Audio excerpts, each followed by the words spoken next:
Yo, is Wuthering Waves free-to-play friendly or not? A lot of players are curious about this because some players want to know if they want to keep playing the game, some players want to know if they want to start playing the game, and if they can do this in a way that makes sense monetarily. So I decided to wait to put out this video. I wanted to do this much sooner than this, but I decided to wait until global launch to make sure that I knew what I was talking about. You know what I mean? Now, yeah, sure, things could change in the future, but I think now that I've put a matter of hours into this game, I feel like I have a pretty good grasp on whether this is a free-to-play friendly game or not. So hopefully this video will be helpful to you to be able to find out whether you want to invest into this game, whether this time investment, this time sink is worth your salt. So let's go ahead and get into this, but first, if you like Honkai Star Rail, Genshin Impact, Wuthering Waves, or gacha gaming in general, or just normal gaming in general, consider leaving a like and subscribe to the channel. I'll be around for Elden Ring DLC in a month too. We're not just gacha gaming around here, but let's get into this thing.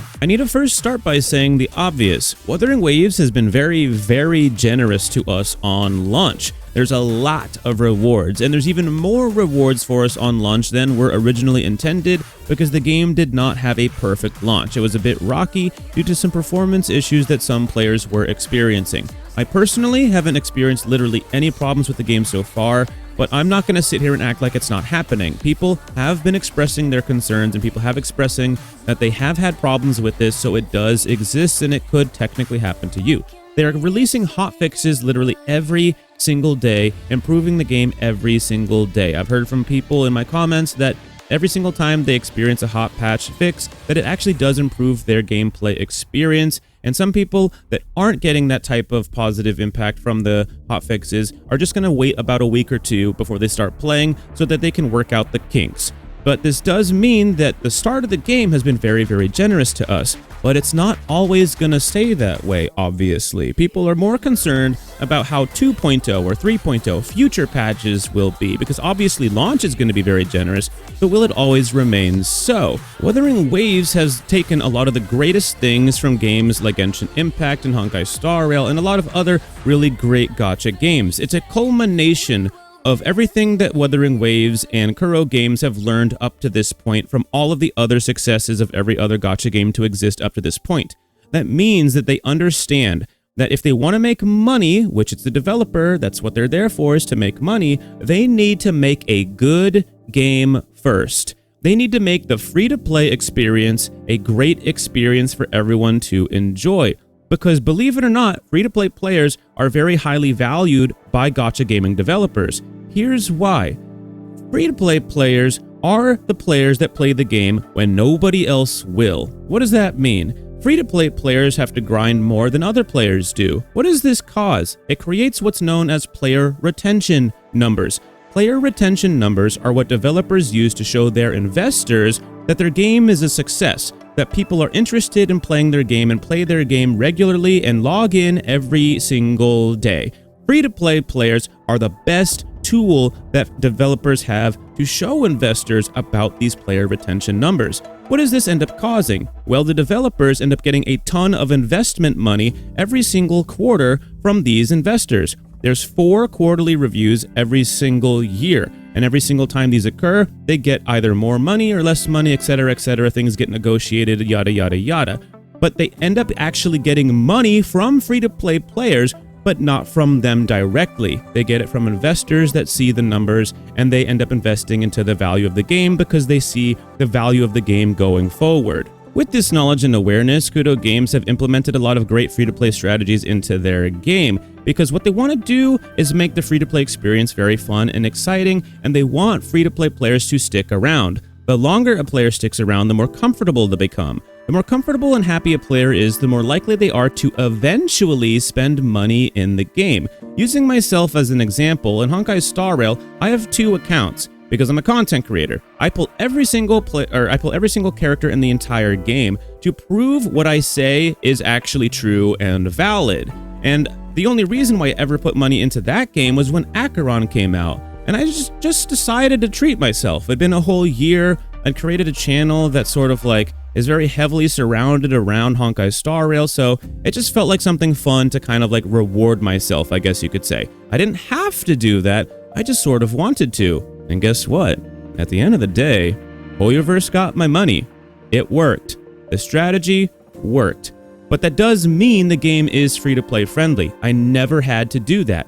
Wuthering Waves seems like that's the trajectory that they're headed on right now. For example, Wuthering Waves is releasing the same amount of characters per patch that Honkai Star Rail has been releasing, and they seem to be on a very similar reward path as well. They seem to be roughly giving us around roughly the same amount of rewards that we've been getting out of Hoyoverse games, for example, and that's the best comparison we have for Wuthering Waves is Hoyoverse games and, Genshin Impact, for example.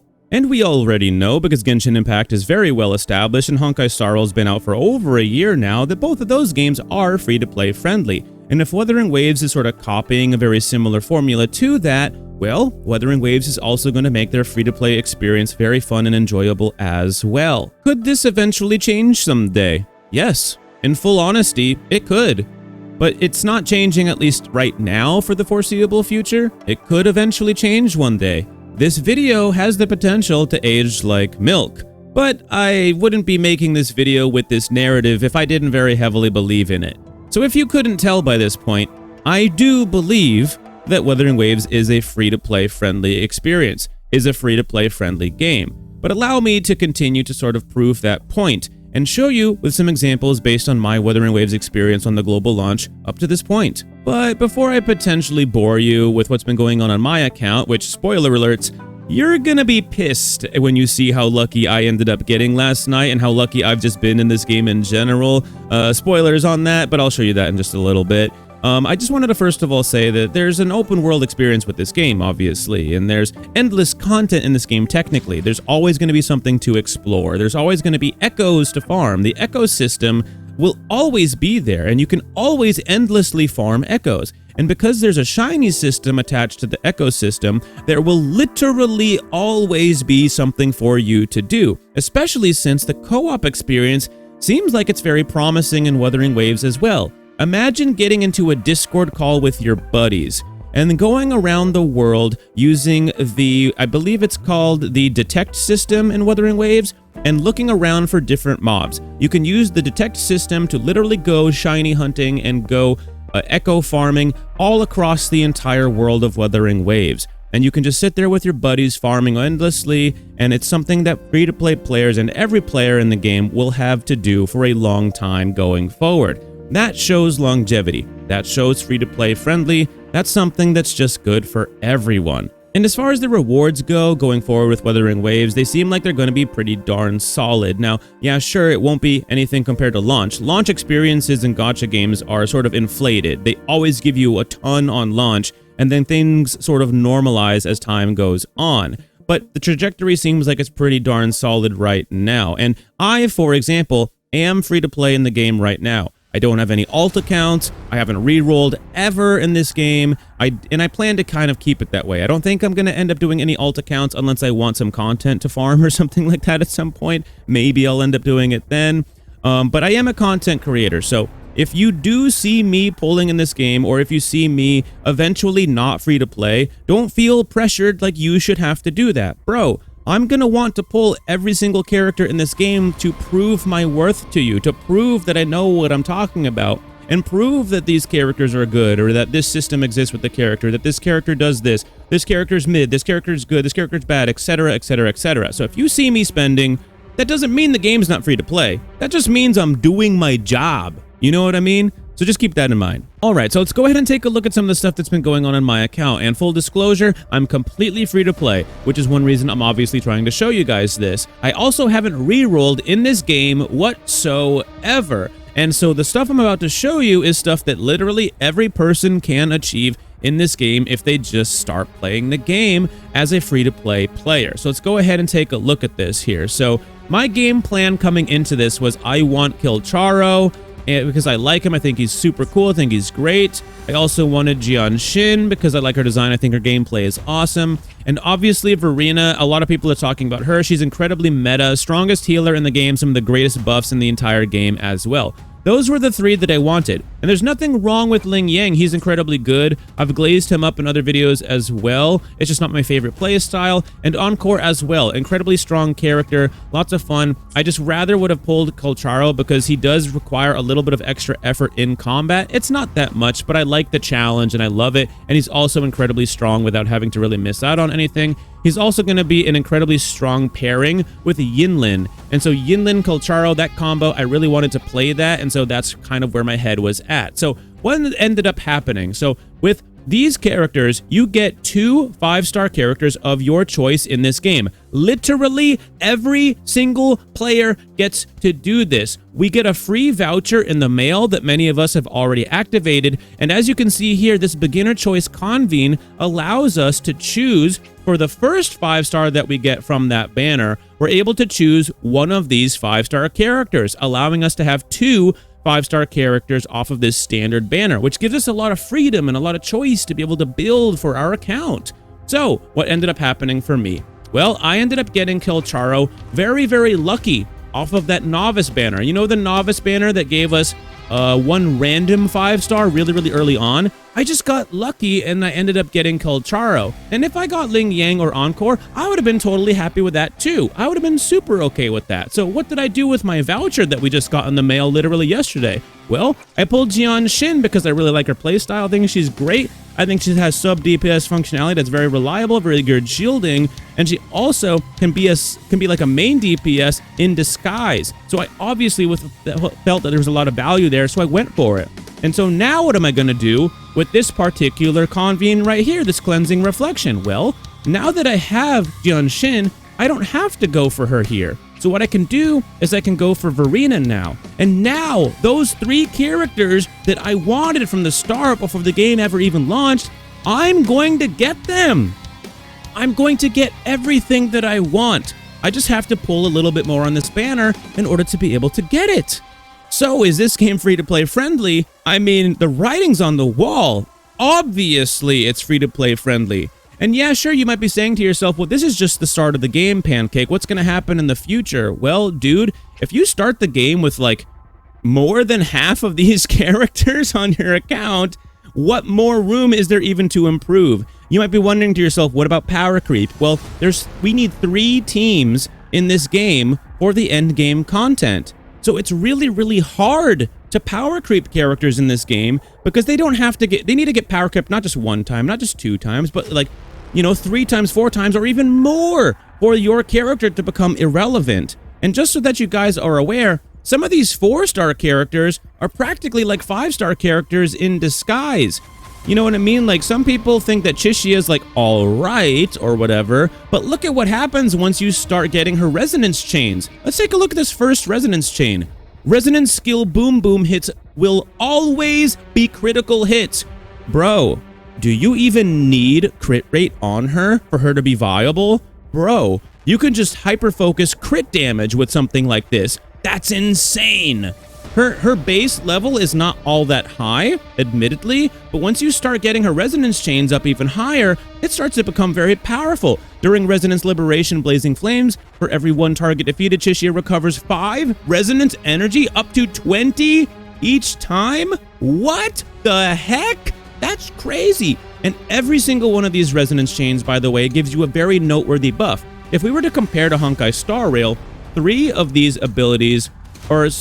of these abilities would be very strong, but at least like 2 of them would be just kind of like higher multipliers for what's already there. Look at this last one. When the inherent skill Numbingly Spicy reaches max stacks, attack additionally increases by 30%. That's on top of the buffs you get from the max stacks. This is crazy. This is a 4-star character. Is this game free to play friendly? Yes, it is. Now let's go ahead and take a look at something else I wanted to show you guys. I told you guys that I got crazy lucky last night. If any of you are still here in the video, thanks for sticking around. You guys get to see an account that randomly got insanely lucky. What I'm about to show you is not relatable whatsoever. So please understand that everything I just showed you is something that everybody can do. What I'm about to show you is something that you kind of have to get lucky for. But if you keep playing this game, eventually you will get lucky. Everybody gets lucky every once in a while. even if they're the most unlucky person in the entire world. I, full disclosure, am not usually that lucky, but even I ended up finally getting lucky, and it was last night. I wanted to get copies of Genshin and Mortify. I still don't have them yet, but for whatever reason, I keep getting copies of Chishia, which you just saw. So I really wanted Genshin and I really wanted Mortify, despite the fact that I didn't want Jian. I want to get Yinlin more than I want to get Jian. I was gonna maybe last minute consider pulling on Jian before his banner ends, but I wasn't gonna make that decision until later. I was just trying to build some pity and also go for Genshin and Mortify. You know, I just really wanted them. Let's go ahead and take a look at what happened last night. Well, last night I ended up getting crazy lucky and pulling Jian by accident. I still don't even have Mortify or Genshin, so I got unlucky and lucky at the same time. Go figure. It is what it is. Let's take a look at how long it took me to get there. So what is that now? Okay, so 5, 10, 15, 20, 24 pulls is all it took for me to get Jian. That is not relatable. I understand that is very, very lucky, but it gets even better. So this 5-star weapon here is very, very strong.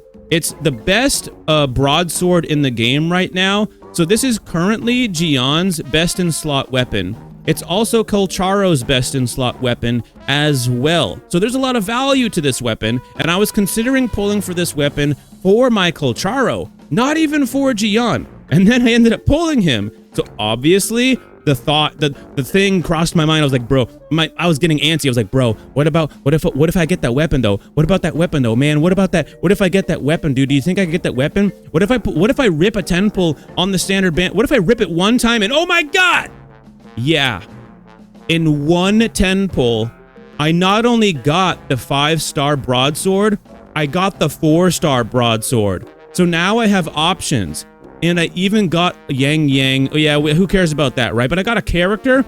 I got a 4-star, a 4-star, and a 5-star on the same 10 pull. Obviously, this isn't relatable, but everybody's gonna end up getting lucky at some point, and I just wanted to kind of like point that out. While full disclosure, understanding that it doesn't always happen. Sometimes people get lucky a lot before they finally end up getting that lucky streak. And right now, just so happens to be my lucky streak, I suppose. Now, full disclosure, by the way, Dauntless Evernight is not that great of a broadsword. Its main stat is defense. So for a main DPS, it's not ideal, which is exactly why this Verdant Summer, what is it called? What is that shit called? I forget. I already forgot the name. Verdant Summit. I'm just gonna call it Jade Sword because it looks so cool and it reminds me of a Jade Sword. So, if you guys found this information helpful or informative in any way, shape, or form, please consider leaving a like and subscribe. If you like gacha gaming, Honkai Star Rail, Genshin Impact, or at gaming in general, Elden Ring DLC, I'll see you in less than a month, baby. Consider leaving a like and subscribe to the channel, and I'll see you guys in the next one. I've been rambling way too much, so I'll see you guys next time. Peace out.